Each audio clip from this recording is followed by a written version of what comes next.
اعوذ باللہ من الشیطان الرجیم بسم اللہ الرحمن الرحیم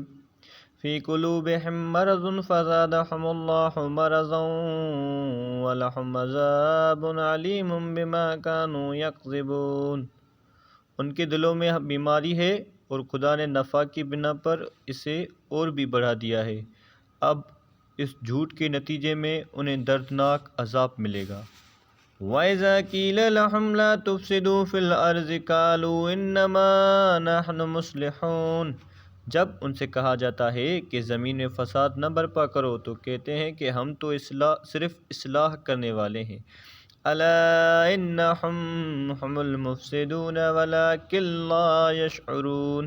حالانکہ یہ سب مفسد ہیں اور اپنے فساد کو سمجھتے بھی نہیں ہیں۔ وَإِذَا قِيلَ لَهُمْ آمِنُوا كَمَا آمَنَ النَّاسُ قَالُوا أَنُؤْمِنُ كَمَا آمَنَ السُّفَهَاءُ أَلَا إِنَّهُمْ هُمُ السُّفَهَاءُ وَلَٰكِن لَّا يَعْلَمُونَ، جب ان سے کہا جاتا ہے کہ دوسرے مومنین کی طرح ایمان لے آؤ تو کہتے ہیں کہ ہم بیوقوفوں کی طرح ایمان کر لیں، ہم بیوقوفوں کی طرح ایمان اختیار کر لیں، حالانکہ اصل میں یہی بیوقوف ہیں اور انہیں اس کی واقفیت بھی نہیں ہے۔ وَإِذَا لَقُوا الَّذِينَ آمَنُوا قَالُوا آمَنَّا وَإِذَا خَلَوْا إِلَىٰ شَيَاطِينِهِمْ قَالُوا إِنَّا مَعَكُمْ إِنَّمَا نَحْنُ مُسْتَهْزِئُونَ، جب یہ صاحبان ایمان سے ملتے ہیں تو کہتے ہیں کہ ہم ایمان لے آئے، اور جب اپنے شیاطین کی خلوتوں میں جاتے ہیں تو کہتے ہیں کہ ہم تمہاری ہی پارٹی میں ہیں، ہم تو صرف صاحبان ایمان کا مذاق اڑاتے ہیں۔ اللہ یستہزئ بہم ویمدہم فی طغیانہم یعمہون، حالانکہ خدا خود ان کو مذاق بنائے ہوئے ہے اور انہیں سرکشی میں ڈھیل دی ہوئی ہے جو انہیں نظر بھی نہیں آ رہی۔ اولئک الذین اشتروا الضلالۃ بالہدی فما ربحت تجارتہم وما کانوا مہتدین، یہی وہ لوگ ہیں جنہوں نے ہدایت کو دے کر گمراہی خرید لی ہے، جس تجارت سے نہ کوئی فائدہ ہے اور نہ اس میں کسی طرح کی ہدایت ہے۔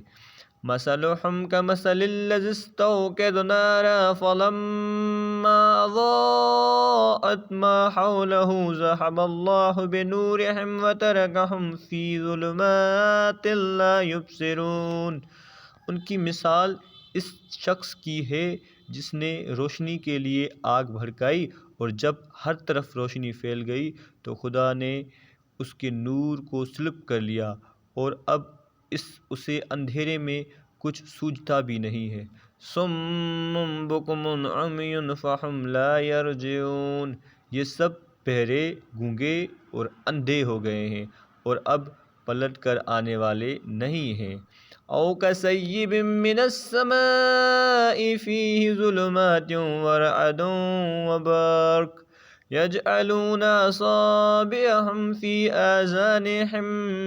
من الصواعق حذر الموت واللہ محیط بالکافرین،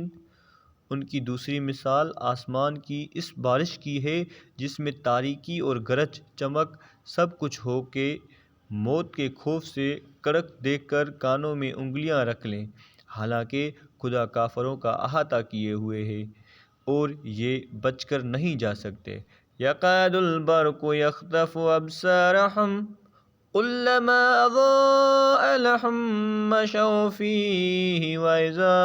اظلم علیہم قاموا ولو شاء اللہ لذہب بسمعہم وابصارہم ان اللہ علی کل شیء قدیر، قریب ہے کہ بجلی ان کی آنکھوں کو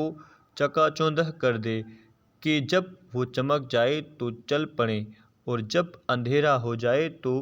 ٹھہر جائیں۔ خدا چاہے تو ان کی سماعت و بصارت کو بھی ختم کر سکتا ہے کہ وہ ہر شے پر قدرت و اختیار رکھنے والا ہے۔